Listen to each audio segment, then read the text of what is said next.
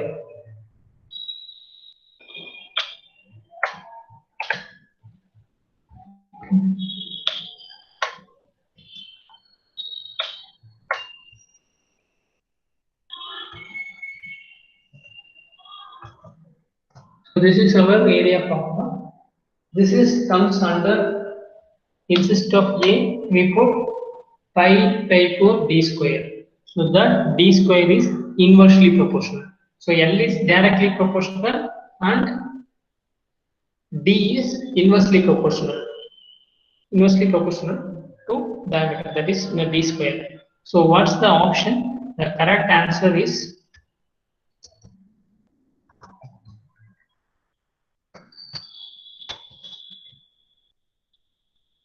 A.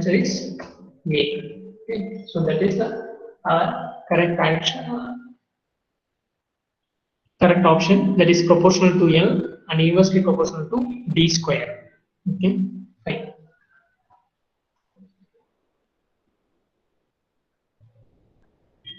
The next question,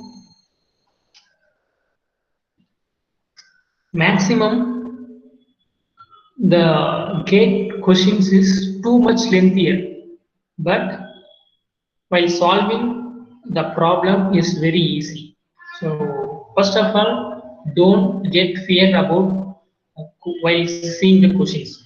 Oh, how much big this question? Like, don't take that much complicated. So it is always very easy. Okay, so just think it's very easy. You just read twice the question. While solving the questions frequently, you can solve any questions. You have enough time to your gate exams. So preparing from now itself also, you can easily crack your gate. So you just read the question twice and carefully note it down, and what they're going to ask, what we need to find out the solution, what are the formula we know, and what the steps is, what are the easy steps to find out this solution. These things are thinking in your mind. Okay, so here we come to the second question, that is two identical circular rod of same diameter and same length are subjected to same magnitude of axial tensile force. Once the rod is made out of mild steel having the elasticity, modulus of elasticity, that is 206 gigapascal. The other rod is made out of cast iron having the Young's modulus 100 gigapascal. Assume both the materials to be homogeneous and isotropic, and the axial forces causes the same amount of uniform stress in the both rods. The stress developed within the proportional limit of the respective material. Which of the following observation is correct? So can any one of them, you read this question, just pin the option, correct option in the message box. It's very helpful to me whether you understand or not. So please read the questions and tell the option which one is correct, because this questions is very easy. That is belongs to Young's modulus. That is belongs to Young's modulus, and that is elongations, right? So you just think, just read the twice this question and then give the answer.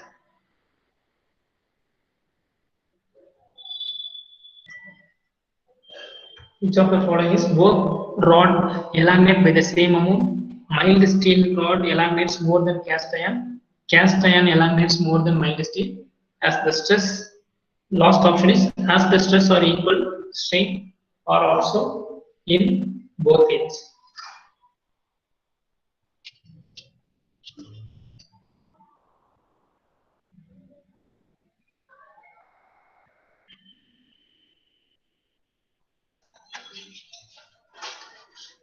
So one of the students will ion elongates more. So that option is which one? That is C, right? Like the cast iron elongates more than mild steel. That is the correct answer because of that Young's modulus, because of this modulus of elasticity. So modulus of elasticity is very low when compared to the mild steel. So that's why the cast iron elongates more than the mild steel. So that's right. Thank you for giving the answer. Very nice. It's good. Yeah. Strain equal to stress by Young's modulus. Right.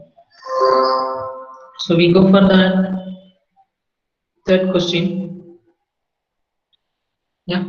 That also very easy. That also comes under the elimination part.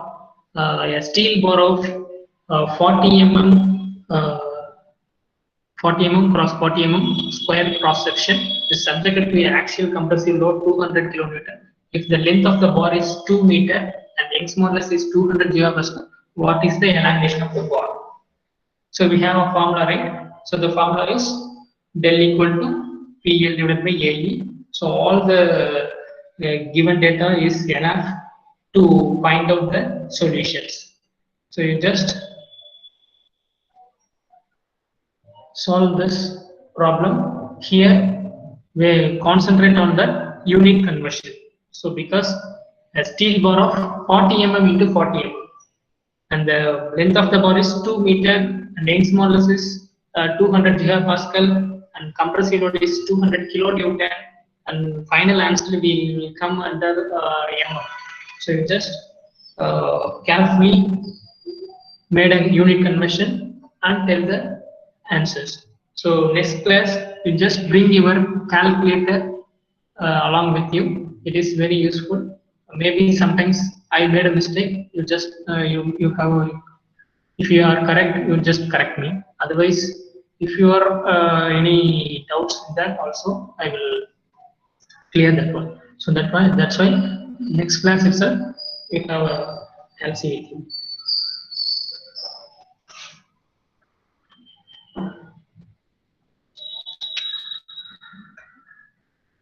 That is PL divided by A.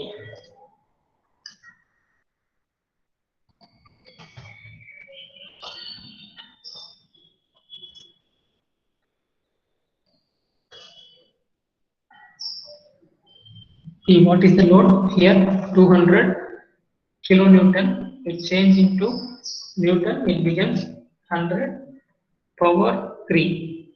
Right?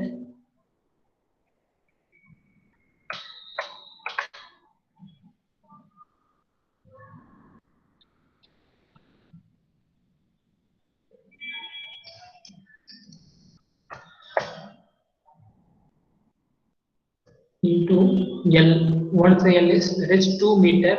If you want to, that is mm, 2 into 1000, right? That is 2000 divided by area. Area is 40 into 40. That is comes under 1600. This is area.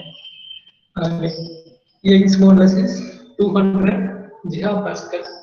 So we have to convert into the Newton per mm square. Right? 300 into 10 power 9.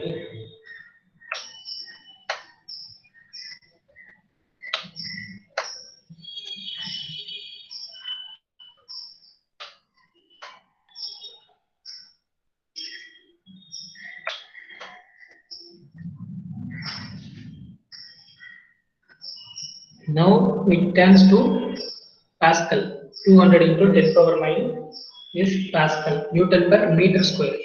Then we convert into the Newton per mm square. Right? So mm square. Then here under the 6. So we put 3.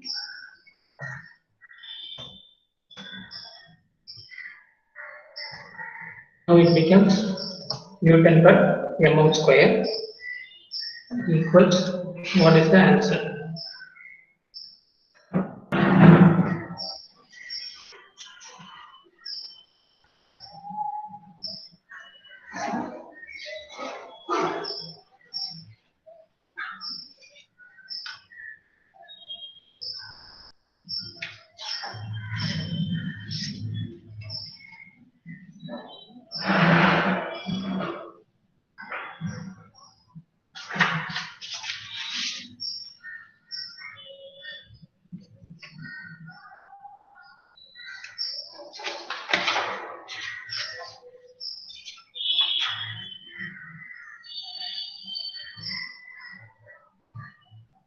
We have 1.25 million.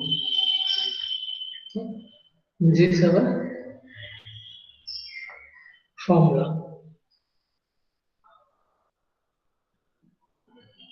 Okay. So now we go to the fourth question. The fourth question is a rod of length L and diameter D is subjected to a tensile load P. Which of the following is sufficient to calculate the resulting change in diameter? Resulting in change in diameter. So I think this one is easy. So using this relation of elastic constant, we solve this question. Can anyone of give the answer?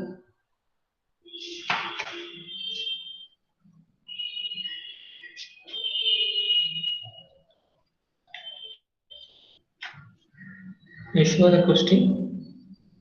So this is a question. A rod of length L and diameter D is subject to a tensile load P. Which of the following is sufficient to calculate the resulting change in diameter?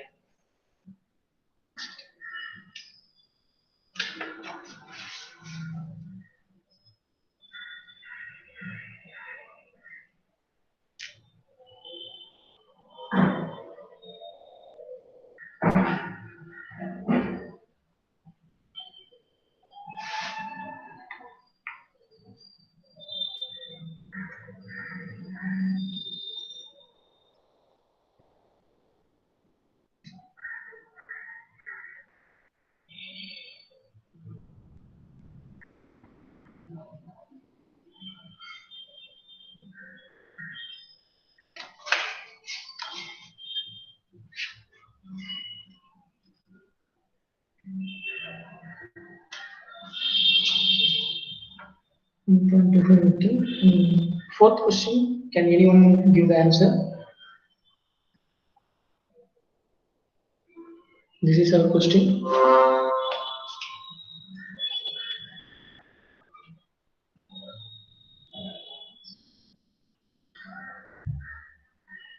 Okay, fine. I'll tell the answer. So here, they given a rod of length L and diameter P is subjected to the tensile load P. The P is acting on this rod, the rod having a length L and this diameter is D. So we need to calculate the resulting change in diameter.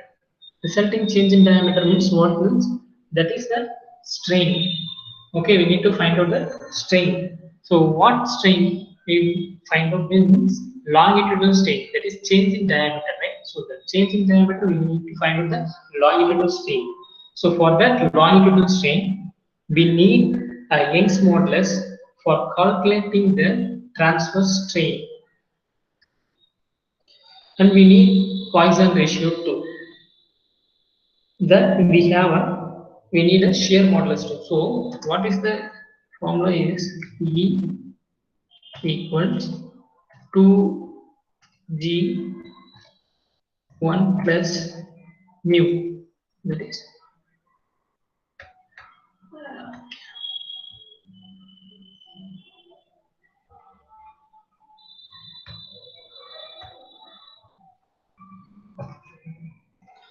so resulting change in diameter means we need to find out the transverse direction change in the diameter. So for that, we need to Young's modulus as well as modulus of rigidity, that is G, as well as the Poisson ratio.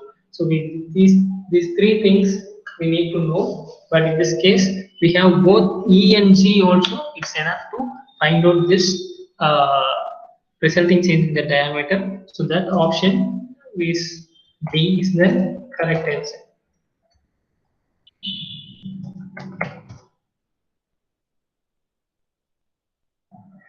So D. Then fifth one, the same uh, formula going to use here and find out the modulus of rigidity. So it's very simple, I think so, because Young's modulus and Poisson ratio they given that is 1.25 into 10 power 5 megapascal, and Poisson ratio is 0.34 respectively. We need to find out the modulus of rigidity of the material. That is we have four options: 0.4025 into 10 power 5 megapascal. Okay, so you just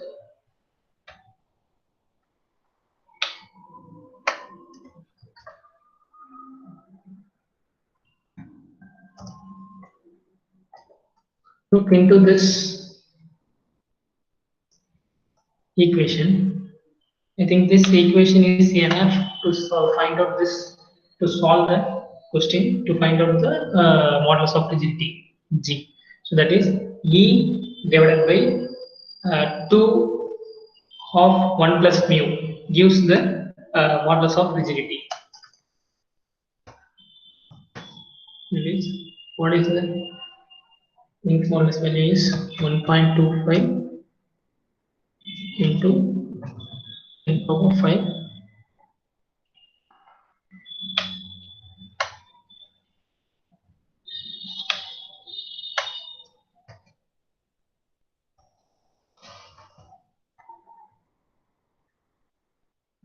That is E, right?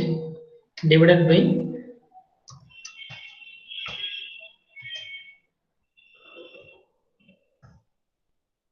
2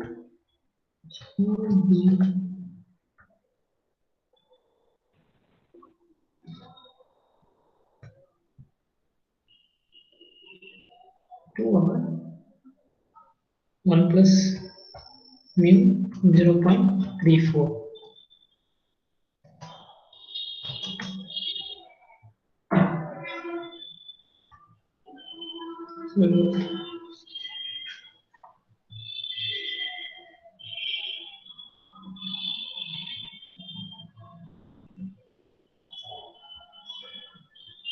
So after calculating, I get the value of 0.466 into 10 power 5 megapascal. So the option is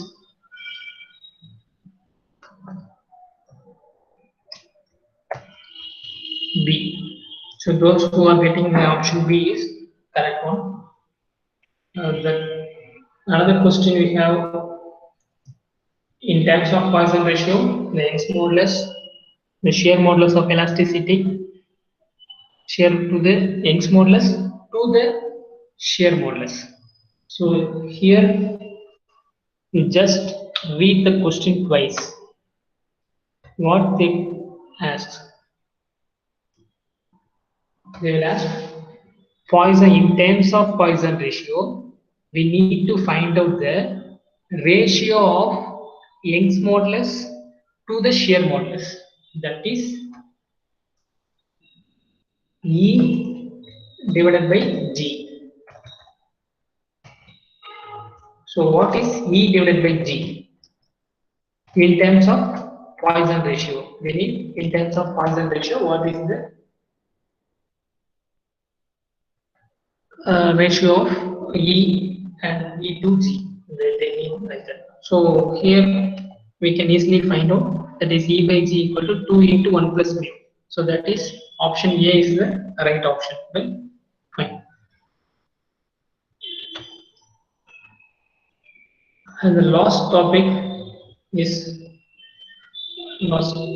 Question: a bar having a cross-sectional of 700 mm square is subjected to the axial load at the position indicated. The value of stress in the segment is stress segment in this QR is QR segment. We need to find out stress segment in the QR position. We have a 4 option, that is 40, 50, 70 and 120. What is the answer? So this is also a great question, but it is on 2012. I think. It's asked on 2012. So if anyone solve this question, I think if you have a basic idea in the structure, you can easily solve this question.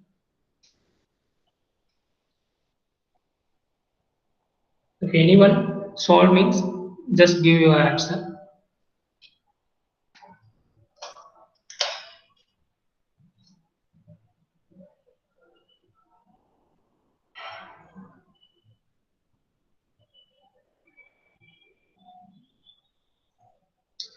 So I give us some clue. Every segment that is PQ, QR, and RS.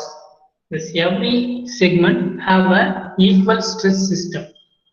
So we have, for example, in the same problem, first PQ we take here in this P 63 kilonewton is acting inside. Here that is 35 kilonewton, that Q 35 kilonewton, and R 49 kilonewton compressive, and the S also is compressive 21 kilonewton. You just separate the things PQ, QR, and RS. Like that, you separate the stress system and equate the stress system. If here 63 means that another side of the portion will also have 63 kilonewton tensile will come. Okay, so sorry.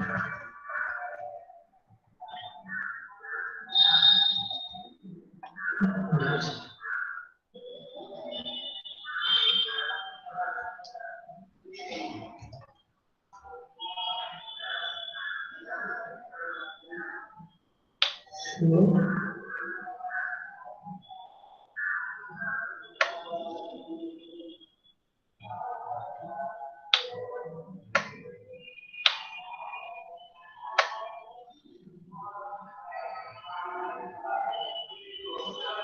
the cursor is too sensitive, so that it come like that. So this is P,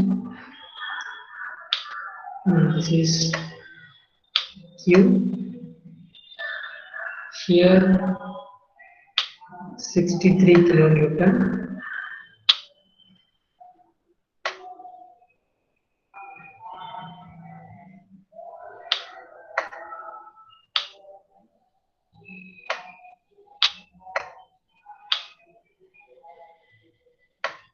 Okay. So if the system is in equilibrium, how this will come? If here 63 will acting this side means the same number will acting, the tensile force is acting in that place also, then only that system goes to the equilibrium condition. So that is, for that here we have a 63.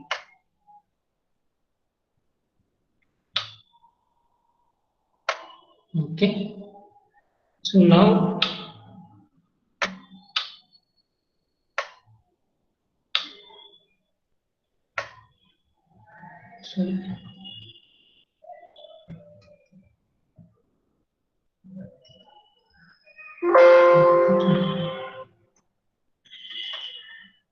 so now we take only QR.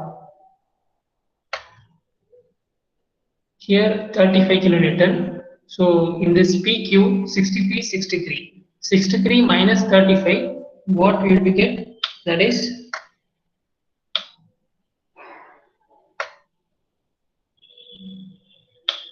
28 kilonewton.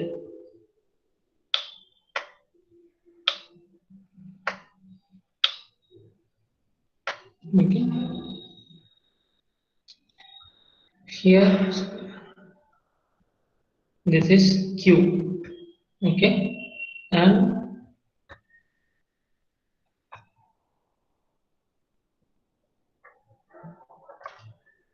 this is R.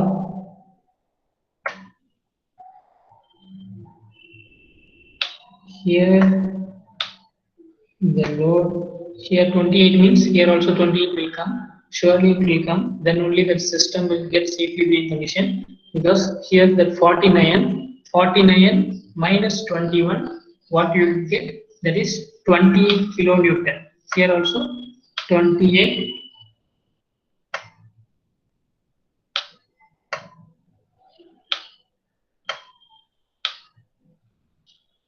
Okay, so here also the 28 kilonewton is there.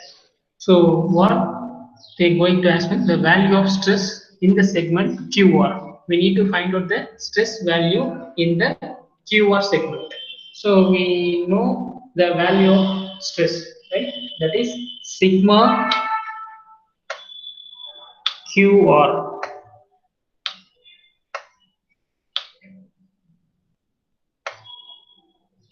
Sorry, equals load by area. So what is our load? Our load is 28 kilonewton. What is our area? Our area is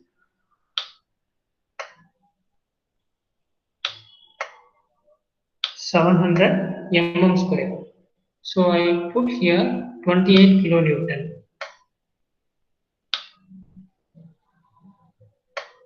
So 28 kilonewton we convert into the Newton. Or here, here all the values are in megapascal, right? Fine. So 28 becomes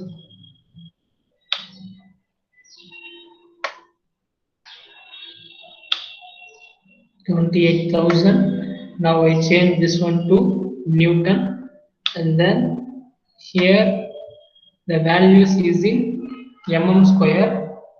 I take that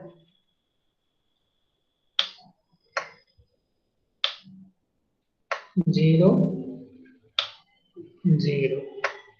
So what will the answer? Can you take? It is 40 megapascal, because here it will come 280 divided by 7, it will come. After that it will give 40. Here mm square, and the above, that is Newton is there. So Newton per mm square equal to megapascal. 1 Newton per mm square equal to 10 to the power 6 Pascal. So that's why we have a 40 megapascal.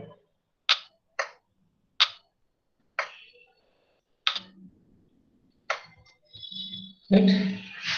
Right. This is a correct answer. So every system is in equilibrium. For that, this is our main idea to solve this question.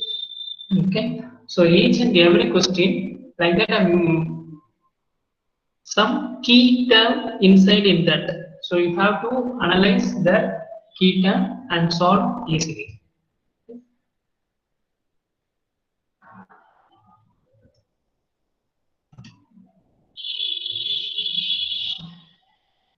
Okay.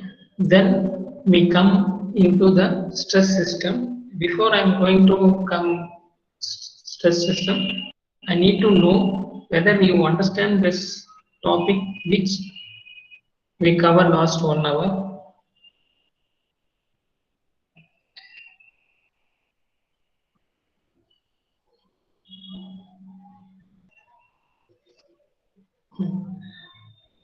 Thank you. Some students give some answers. I really thank for them. Uh, I need just some clarification. Can you understand what we studied till now?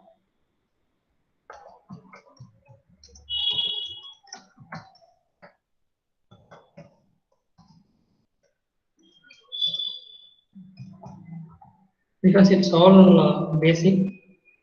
So now, then I just some of this how we go P equal to 28 kilonewton. Yeah, that 28 kilonewton. That's why I tell this every system is in an equilibrium condition, right? So here we have a 63 kilonewton. If the P have a tensile force of 63 means we take a segment PQ. If take a segment PQ means that in that Q segment also it comes 63. So 63 minus 35 we will get the value of 28.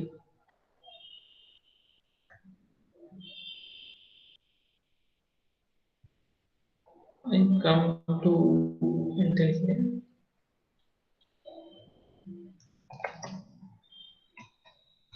For equilibrium,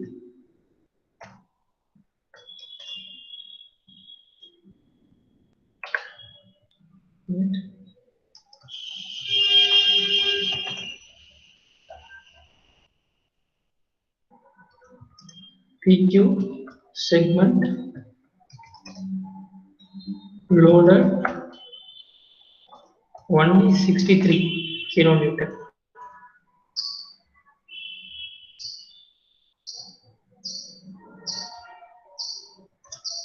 So remaining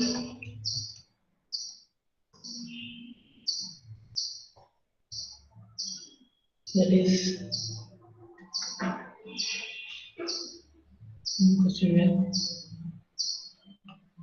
that is 35.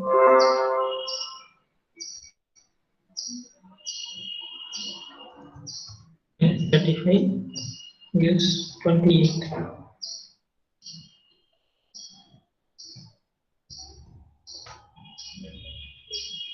So that is 70. 70 or yeah, 70. Can you get the answer? I think now you get the answer. Question is Q or segment, but we took only Q. Wait, Q not only Q. That we also take that other side also. That is R. In that R side, 49 minus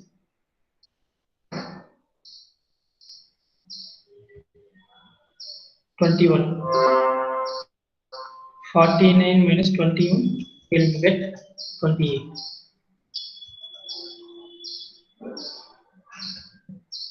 Okay. So then only that Q or segment have a equilibrium condition. Then we go to solve the stress value, load by area, like that. Okay.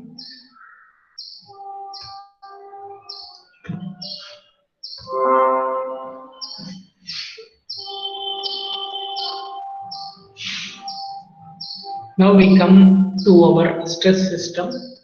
So we have three types of stress system: uniaxial stress system, biaxial, and 3D stress system. So 3D stress system is they have 3D tensor comes in that topic, that is 3D stress system. So first we're going to take a uniaxial stress system. So uniaxial stress system normally we call that is direct stress, normal stress, like that. So in that uniaxial stress system we have a oblique plane. If it is a normal plane, we can get the normal stresses easily. If the plane is oblique, oblique means it will turn at some angle, not a 90 degree, it will turn some degree, that is theta value. Then in that we need to find out the normal stress and shear stress. Okay. So for that we have a formula that sigma n equal to P cos square theta divided by A. Normal stress, normally we have a formula is sigma equal to P by A. Here, the stress system is not a normal, not in the normal plane, it's a oblique plane. Due to that oblique plane, the theta will get into that, taken into that account. So that sigma n equal to P cos square theta divided by A, as well as the tau equal to P sin 2 theta divided by 2A. Here, the theta plays a major role. So, in the question, you just think the problem is as for in oblique plane or principal plane or normal plane. These are the three planes, that is normal plane, oblique plane and principal plane. So this theta is very much play a vital role in that stress systems. So normal plane and shear stress. When theta goes to 0, it becomes a normal, that is maximum stress will occur, P by A. If here the theta is 0, shear stress becomes 0, tau equal to P sin 2 theta divided by 2A, right? So if theta 0, sin 0 is 0, so that is 0 shear stress, right? If the theta is 45, then only we get the maximum shear stress. Otherwise, it will become less only. And one more thing, in ductile material, failure in tension is initiated by shear stress. In ductile material, failure will be initiated by shear stress only.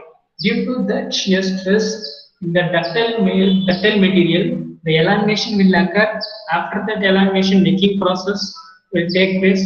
After that necking process, it will break into the two pieces. So in that ductile material, failure take places by the shear stresses. Right?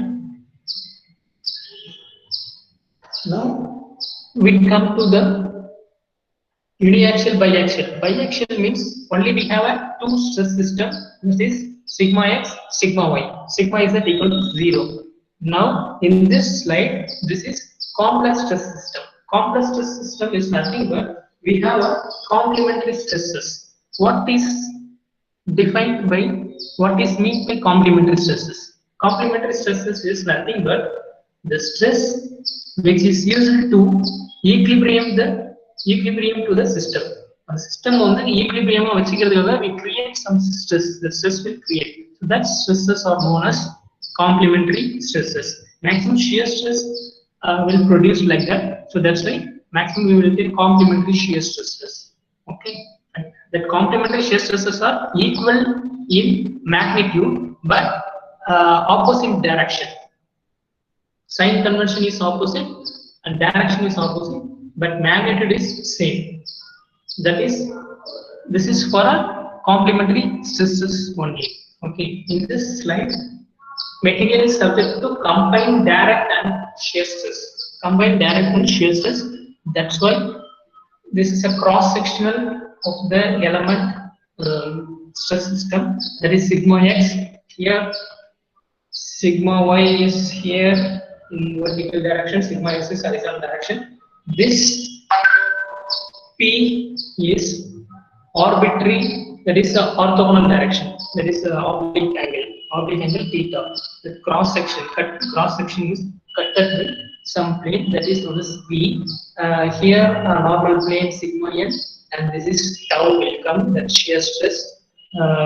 Here that sigma x, sigma y, and these are the normal stresses, sigma x, sigma y, and tau xy. Tau y is tau xy. These two are tau xy, and these are the tau xy types. So normal stress formula, this is sigma n. Sigma n equal to sigma x plus sigma y divided by 2 plus sigma x minus sigma y divided by 2 cos 2 theta plus tau sin 2 theta. Then shear stress is tau sigma x minus sigma y divided by 2 sin 2 theta minus tau xy cos 2 theta. These are the basic equations for normal stress and shear stress. While it which is subjected to direct and shear stresses. I think one mistake is coming.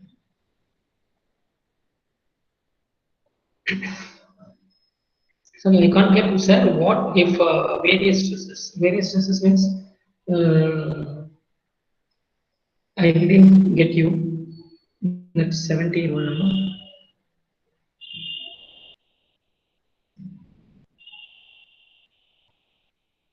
Previous question.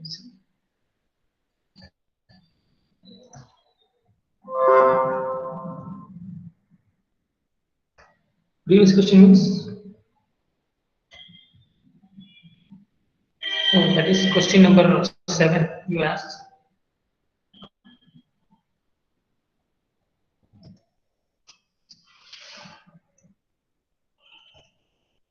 Okay, fine. I'll tell.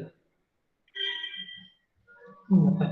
So that type of question will come uh, future slides.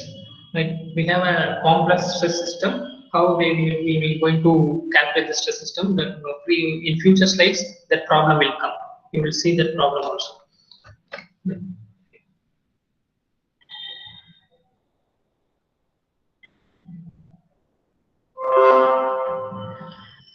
Okay, this is our normal stress and shear stress, and then location of planes of maximum stresses. We have a formula tan 2 theta equal to tau xy divided by sigma x minus sigma y, and shear stresses where the shear stresses is maximum in the plane. How do you calculate means we have a formula that is cot 2 theta equal to tau minus tau xy divided by sigma x minus sigma y. If the biaxial stress system tau xy equal to 0, sigma x, sigma y only concentrated on that. So sigma n equal to sigma x plus, because biaxial stress system only. That is a normal stress plays a major role. We neglect the shear stresses. That's why in that biaxial stress system tau xy is 0. So sigma n equal to sigma x plus sigma y divided by 2 plus sigma x minus sigma y divided by 2 cos 2 theta. Then tau shear stress, that is sigma x minus sigma y divided by 2 sin 2 theta. And then pure shear, only the shear stresses is not, sorry, only shear stresses is going to play in that pure shear, that is sigma x equal to minus sigma y, and pure shear on 45 degree. In that 45 degree only we have a maximum shear stress. In that maximum shear stress we find out plus or minus sigma x, right? That is a stress at the local systems. We come to the stress tensor. So this stress tensor, we call it a 3D stress system. So tensor is nothing but a multi-dimensional array of number of values that can be used to describe the physical state or properties of a material. So already I told this, it looks like a matrix form. Okay, so the orbit, any orbital stress state can be decomposed into 9 components that form of, I'll show the stress component, stress tensor. So these are the stress tensor system. Okay, sigma 11 that we call sigma x, sigma xy, sigma xz, and we sigma xy, sigma y, sigma yz, like that we can use here because it is a 3D section. This is a stress tensor or 3D stress system. So these 9 elements to form a stress tensor, but we have only 6 components enough to form a stress tensor. What is this means? The major principal stress, that is sigma 1, sigma 2, sigma 3, and sigma 1 to sigma 1 3, and sigma 3 to sigma 3 1. These 6 component is enough to form a stress tensor because other sigma 1 equal to sigma 2 1, sigma 1 3 equal to sigma 3 1. sigma 3 2 equal to sigma 2 3. So these are equal. So that's why there is 6 independent constant in the 3D stress system. Only the 6 component enough to form a stress tensor. In the stress tensor, we can easily identify our principal system. What is our principal stresses means our main diagonal, sorry, the diagonal stress system is stress is our principal stress, sigma 1, sigma 2, sigma 3. That is in this figure, it indicates sigma 1 1, sigma 2 2, sigma 3 3. These are major principal stresses. So easily we find out the principal stresses. Okay. So this is a 3D stress system. Now we come to the principal stresses. In the principal stresses, we have two major principal stress, minor principal stress. Major principal stress is sigma 1 and minor principal stress is sigma 2. Okay. Sigma 1 is equal to sigma x plus sigma y divided by 2 plus square root of sigma x minus sigma y divided by 2 whole square plus tau square xy. And sigma 2 is only difference is minus symbol is different. So other things are all same for major and minor principal stresses. From that we find out the sigma 1 and sigma 2. And maximum shear stress tau max. So tau max equal to sigma 1 and sigma 2 plus sigma 2 minus square root of sigma x minus sigma y divided by 2 whole square plus tau square square root of tau x square, that is maximum shear stress. And location of principal plane is tan 2 theta equal to 2 tau xy sigma x minus sigma y. So these are the formulas we're going to use in this in our problem in the future slides. Okay, so maximum questions they will ask the principal stresses. We need to find out the principal stresses. Some components are hide. See, they sometimes they give the sigma x and sigma y value. They didn't give the shear stress value. From that we will find out the shear stress and then calculate the principal stress value. Like that the questions will come. But major thing, the formula is, this is our formula. So using this formula, any one quantity is missing, one quantity is hide from some other thing. We extract from the hide thing. After that, we will solve the problem. It is very easy to find out final answer. And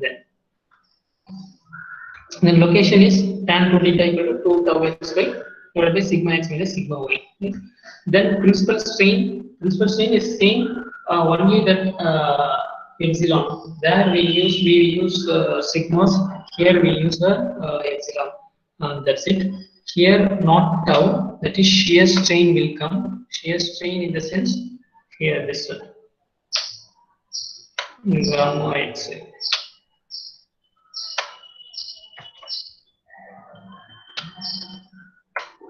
Sorry.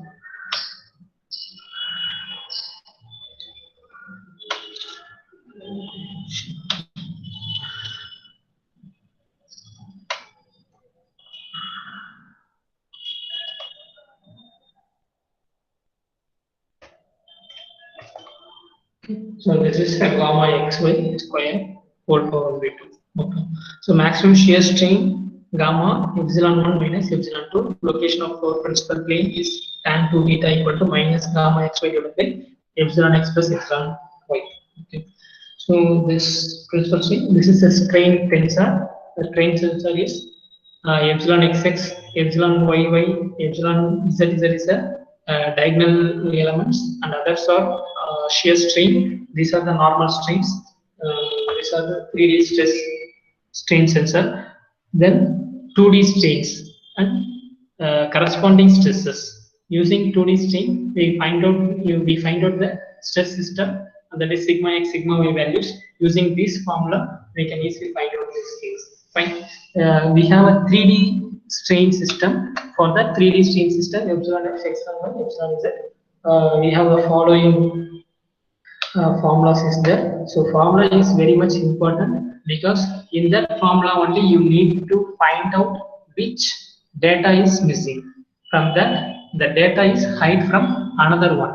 We extract the height data from the key points. After that, put in the formula, we find out the solutions. Yes, Hello, sir, Sumit sir? sir. Sabari sir, am I audible, sir? Yeah, sir. Sir, 11:58 thing, sir. Okay, okay, Just a reminder, okay. Kalama.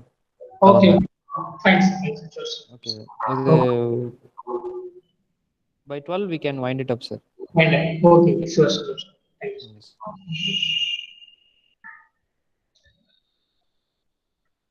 Okay, so now we come into the questions. These questions are also asked the previous GATE questions. I take the previous year GATE questions from 2007 itself. From 2007 to 2020, I take the questions. What I take the topic, which the topic under the questions I will put into the slides. Okay. So now you just see a block of steel is loaded by tangential force on its top surface, while the bottom surface is held rigidly. The deformation of the block is due to. You just think easily we can answer in the first one. Okay, so think tangential force acting on the top surface, while the bottom surface is held rigidly. So bottom surface is fixed. The deformation of the blocks due to எது மூலியமா நடக்கும்? Only shear force மூலியமா மட்டும்தான் the deformation will going to occur. So that's why the option is A. Answer is A.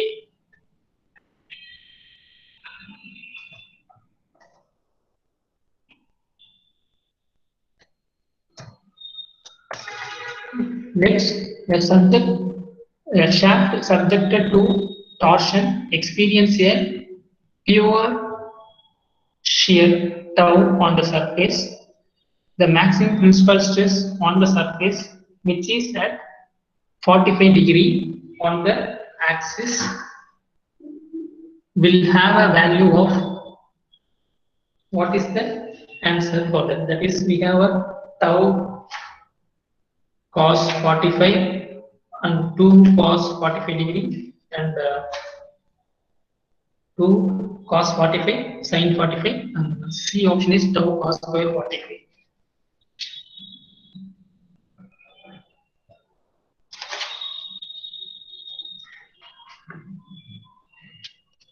Here your shaft is subjected to, just we have a formula for pure shear. What is the formula for the pure shear? And then you solve this maximum, we find out the maximum principal stress on the surface of 45° to the axis of the values.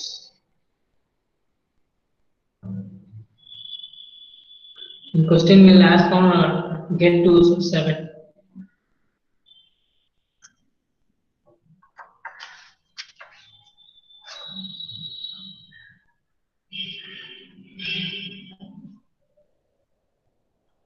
So due to the pure shear,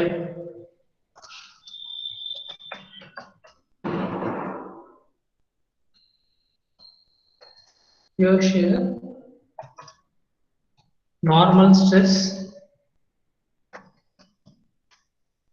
becomes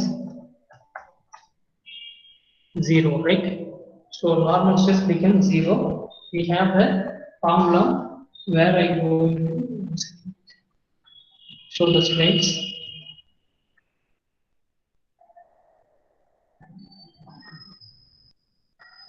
So this is our formula, normal stress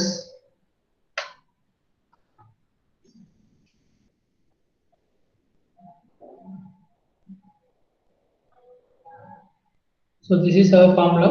Here sigma x, sigma y becomes 0. Tau xy equal to tau, theta equal to 45°. So you put theta equal to 45°. Other, because of pure shear, the normal stresses becomes 0. Then only we have tau sine 245 degree, right?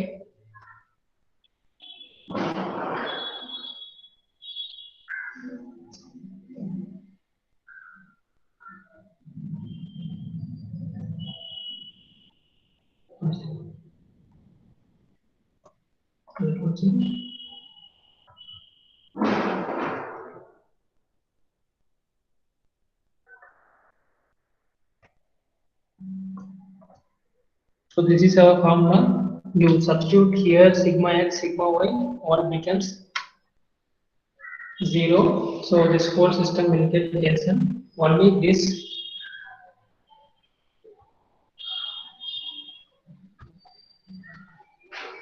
only this will come. So what is tau xy becomes tau sine 90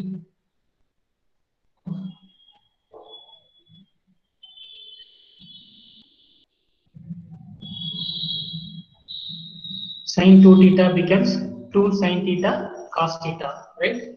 So this all becomes 0. Only we have a tau xy. This is the answer. Sine 2 theta equal to 2 sine theta cos theta. Instead of theta, I put 0, right? Okay. So tau is here. Instead of tau xy, we have only tau. So that the answer is B. Okay. So here the key point is height here, pure shear. Instead of pure shear. This is our key point. Every question we have a key point. We identify that key points.